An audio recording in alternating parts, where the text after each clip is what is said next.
한국어 번역. 저는 4명의 룸메이트와 함께 살고 있습니다. 제스, 릴리, 데인, 그리고 미구엘입니다. 릴리는 제가 확실히 죽었다고 생각하는 사람인데 제 룸메이트들은 모두 그녀가 연기하고 있다고 말합니다. 처음에는 저도 그녀가 연기하고 있다고 생각했습니다. 그녀의 오래된 트릭이니까요. 그녀는 매우 내향적입니다. 그리고 가끔 그녀가 부담스럽거나 그냥 말하기 싫으면 잠든 척을 합니다. 우리는 그것을 그녀의 주머니 쥐놀이라고 부릅니다. 하지만 지금 그녀는 거의 일주일 동안 주머니쥐 놀이를 하고 있습니다. 그녀의 눈은 열려 있고 그녀의 얼굴은 회색빛 하얀색이고 점점 보라색으로 변하고 있으며 그녀의 몸은 부풀어 오르고 있고 파리가 그녀의 눈 아래 앉아 알을 낳는 것을 봤습니다. 그녀는 지난 월요일에 주머니쥐 놀이를 시작한 이후로 팬더 원피스를 갈아입지 않았습니다. 그녀에게서 냄새가 납니다. 그녀에게서는 시체 냄새가 납니다. 썩는 고기 같은 냄새요. 그리고 그 팬더 원피스는 그 팬더 옷은 너무 끔찍합니다. 저는 그녀가 지난 월요일에 그 안에서 죽었고 모두가 어떤 종류의 부정 상태에 있다고 확신합니다. 하지만 그것이 말이 되나요? 어떻게 다른 세 사람이 모두 그녀가 살아있다고 말하고 제가 망상에 빠져있다고 말할 수 있을까요? 이것은 단지 기이한 사회 실험인가요?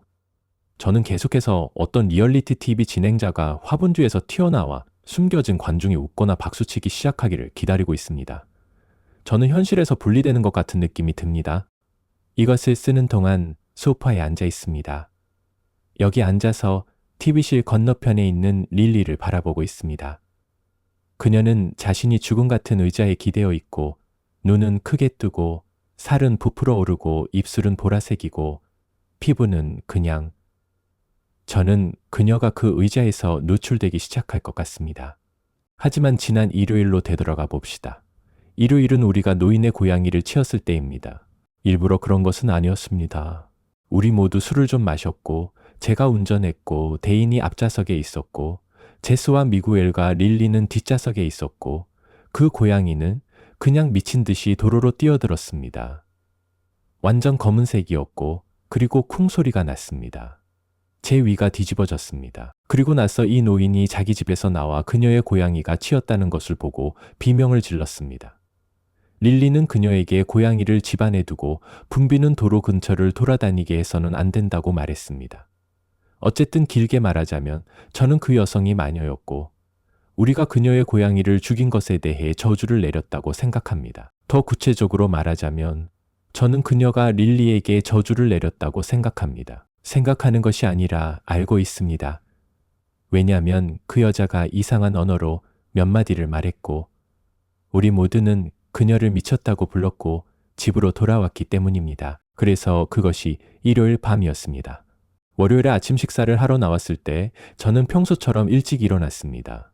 거실의 의자에 나와 있던 다른 유일한 사람은 릴리였고 그녀는 팬더 원피스에 쌓여 있었습니다. 저는 안녕이라고 말했지만 그녀는 멍한 눈빛을 하고 있었습니다.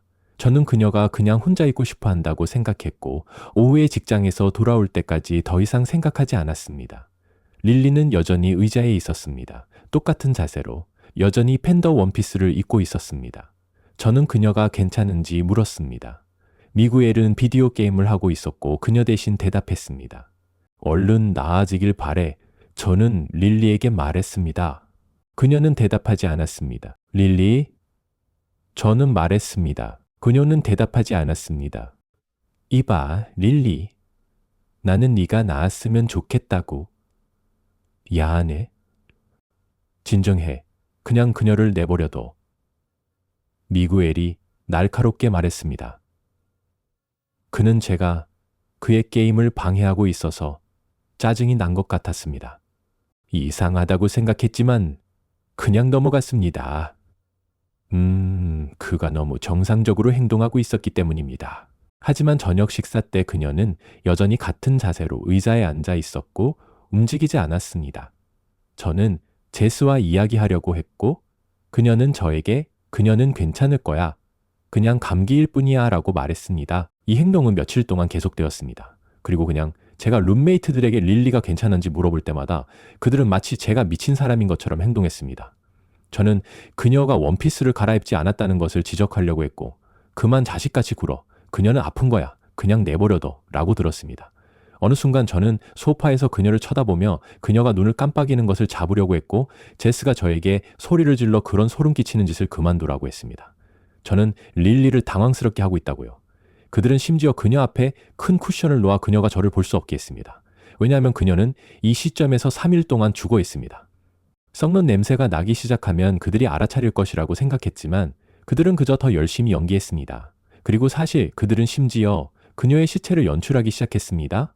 제가 알다시피 정말 이상하게 들립니다. 그들이 왜 그렇게 했는지 아니면 그것이 어떤 병든 사회적 실험인지 모르겠습니다. 하지만 그들은 그녀를 움직였습니다. 어느 아침에 저는 그녀를 식탁에서 발견했습니다. 그녀는 의자 뒤로 기대어 있었고 눈은 천장을 바라보고 있었습니다. 모두가 그녀가 살아있는 것처럼 이 시점에서 그녀에게서 냄새가 났습니다. 저는 심지어 미구엘과 대인이 은밀하게 거리를 두고 그녀 주변에서 입으로 숨쉬지 코로 숨쉬지 않는 것을 알아차렸습니다. 저는 나중에 그들에게 이것에 대해 이야기하려고 했지만 미구엘은 그냥 저를 향해 콧방울을 찡그리며 말했습니다. 응, 알아. 역겹지. 하지만 그녀는 매우 우울해. 제스는 릴리가 전에 이렇게 나쁜 적이 없었다고 말해. 그녀는 그 고양이에 대해 매우 화가 났어. 그냥 내버려둬. 우리는 그녀가 이것을 헤쳐나갈 수 있게 해야 해. 그녀는 극복할 거야. 그때까지 샤워하고 침대에서 나오는 것과 같은 일들은 저는 거의 그에게 말하려고 했습니다. 그래, 그런 일들은 죽은 사람이 하기 어려울 거야. 하지만 저는 말하지 않았습니다. 저는 그냥 솔직히 어떻게 반응해야 할지 몰랐습니다. 저는 마침내 야, 그녀가 그 팬더 5단에서 썩고 있다고 생각해 라고 말할 수 있었습니다. 그는 웃으며 고개를 저으며 말했습니다. 제발 자식처럼 굴지 마. 저는 마침내 처음부터 했어야 할 일을 하고 경찰에 전화했습니다. 저는 릴리에 대한 건강 체크를 원한다고 말했습니다. 제 룸메이트들은 그들을 돌려보내려고 했지만 저는 아래층으로 내려와 고집을 부리고 텔레비전 옆에 의자에 있는 팬더 의상을 입은 시체를 가리켰습니다. 그 의자는 정말 역겹게 되었습니다.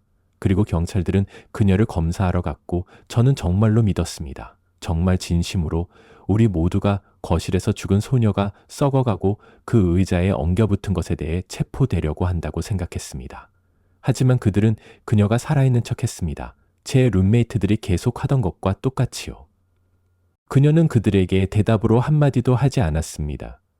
결코 움직이지 않았습니다. 나중에 제스는 저를 따로 불러서 제 행동이 부적절했으며 제가 한 일은 모두 릴리를 위해 상황을 악화시켰다고 말했습니다.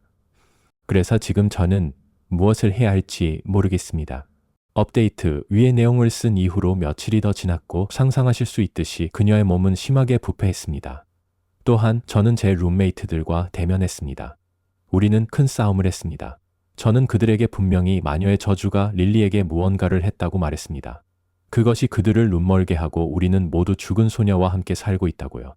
그들은 제가 냄새, 릴리가 먹지 않는 방식, 말 그대로 썩어가고 있는 것을 지적한 후에 충격을 받은 것처럼 보였습니다. 그들은 제가 환각을 보고 있다고 생각한다고 말했습니다. 하지만 집 전체가 죽음의 냄새로 가득 찼습니다. 우리 중 누구도 견딜 수 없었습니다. 우리 모두 그것을 냄새로 가득 찼습니다. 그들은 제가 환각을 보고 있다고 생각한다고 말했습니다. 그래서 저는 마침내 행동하기로 결정했습니다. 어젯밤 저는 팬더 옷을 입은 시체를 싸서 숲으로 운전해 갔습니다. 거기에는 높은 절벽이 있습니다. 저는 시체를 바위 아래로 던졌습니다. 그곳의 동물들이 그것을 조각으로 뜯어낼 것입니다. 그들이 먹기에 이미 너무 썩지 않았다면 저는 집으로 돌아와서 집 주변을 청소하고 그 역겨운 의자를 길가에 놔놓고 마침내 잠자리에 들었습니다. 아침에 저는 제스가 공황 발작을 일으키는 것을 보고 깼습니다. 그녀는 릴리가 어디 있는지 알고 싶어 했습니다. 저는 그녀에게 릴리가 떠났다고 말했고 제스는 저에게 거짓말을 한다고 비난했습니다. 하지만 미구엘은 안도한 것 같았습니다. 제스가 자동차를 타고 릴리를 찾으러 간 동안 미구엘은 저에게 그가 마침내 숨을 쉴 수 있다고 말했고 정말로 냄새가 여기서 심했으며 누군가가 무언가를 해야 했다고 말했습니다. 그는 릴리가 그녀가 필요한 도움을 받았기를 바란다고 말했습니다. 저는 병원에 가기에는 너무 늦었다고 생각한다고 그에게 말하는 것을 참았습니다. 어쨌든 그녀의 시체가 사라진 것은 좋은 일이어야 하지만 저는 이제 저주가 우리 나머지 사람들을 치고 있다고 생각합니다. 왜냐하면 데이는 그는 항상 늦잠을 자는 사람입니다. 그는 제스의 발작이나 미구엘과의 대화를 통해 깨어나지 않았습니다. 하지만 지금은 오후이고 저는 방금 나와서 그가 소파에서 미구엘 옆에 앉아 비디오 게임을 하고 있는 것을 발견했습니다. 다만 그는 실제로 게임을 하고 있지 않습니다. 그의 눈은 그의 앞을 똑바로 쳐다보고 있습니다. 그의 손은 움직이지 않습니다. 화면에는 1인칭 슈팅 게임이 있고 미구엘은 계속 데인에게 그의 힘을 향상시켜야 한다고 말합니다. 하지만 데인은 말 그대로 아무것도 하지 않습니다.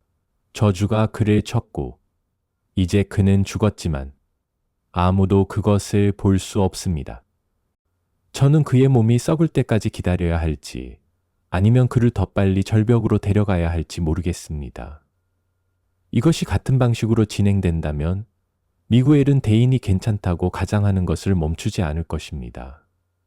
제스는 집에 돌아와서 또한 그가 여전히 살아있다고 믿을 것입니다. 심지어 경찰도 그것을 믿을 것입니다. 왜 저는 저주가 치지 않은 사람일까요? 왜 저만 그들이 죽었다는 것을 볼 수 있을까요?